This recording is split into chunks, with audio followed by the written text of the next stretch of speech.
Em nome do Pai, do Filho e do Espírito Santo. Amém. Caríssimos irmãos, saudações a todos. Hoje, neste vídeo, vamos fazer a reflexão das leituras do 7º domingo do tempo comum. E é uma liturgia onde o autor sagrado traz belíssimas reflexões.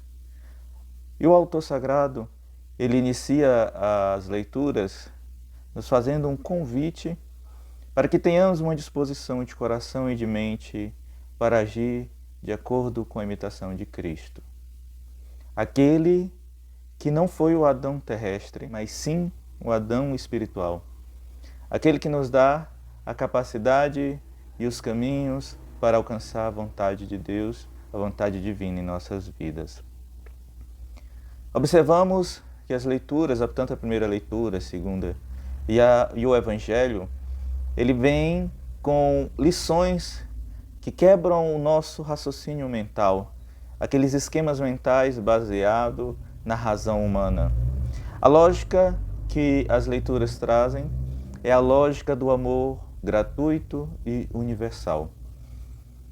Esse padrão de amor gratuito e universal é dado por aquele Adão celestial.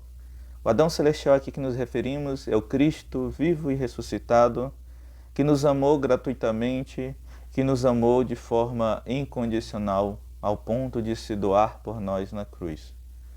Cristo quer que sejamos benevolentes, Ele deseja que percorremos um caminho de um amor gratuito, como Ele fez para conosco. Percorrendo o Evangelho do domingo anterior, lembramos que Jesus nos apresentava dois caminhos. Havia duas vias para o cristão.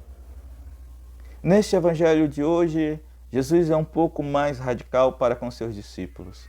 Ele nos mostra apenas uma via, apenas uma opção de vida, que é aquela que realmente irá nos salvar, irá nos aproximar de nosso Senhor Jesus Cristo.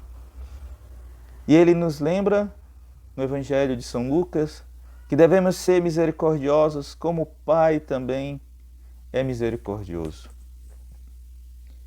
Jesus, ele vem nos instruir a percorrer, a trilhar um caminho de virtude. São as virtudes que nos aproximam de Jesus, são as virtudes que nos aproximam de Deus. A Virgem Maria, como modelo perfeito de discípula, ela buscou em toda a sua vida viver a plenitude das virtudes. E a Igreja, ela nos ensina o caminho, ela nos dá essas pistas, ela nos aponta os caminhos. E dentre as virtudes que a Igreja nos ensina, temos as virtudes teologais, a fé, a esperança e a caridade. E este Evangelho vem nos mostrar algo que a Igreja nos ensina, que a caridade, dentre as virtudes teologais, ela é a maior de todas. Meus irmãos, quando eu falo de caridade, eu não me refiro somente à ação social, de doação, de auxílio ao doente. A caridade, ela vai muito mais além. A caridade, ela vem do espírito, ela vem da alma. E o Evangelho de hoje, ele nos ensina a perdoar, a ser manso, a ser caridoso, a ser misericordioso. São virtudes que o cristão deve estar impregnado. E aí sabemos que não são virtudes, não são convites fáceis a serem vividos, a serem perseguidos.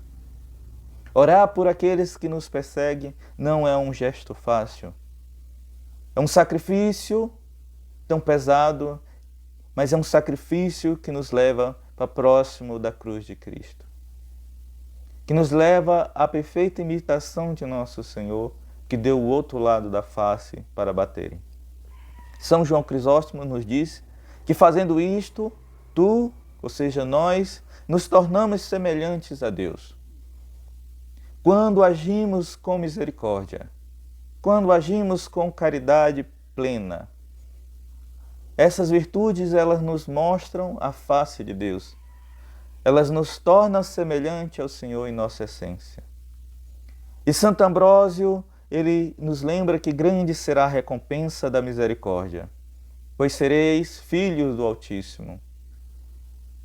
Na pia batismal, nós fomos adotados por Jesus, por Deus, como filhos. A nossa atitude, o nosso comportamento deve ser de filhos do Altíssimo.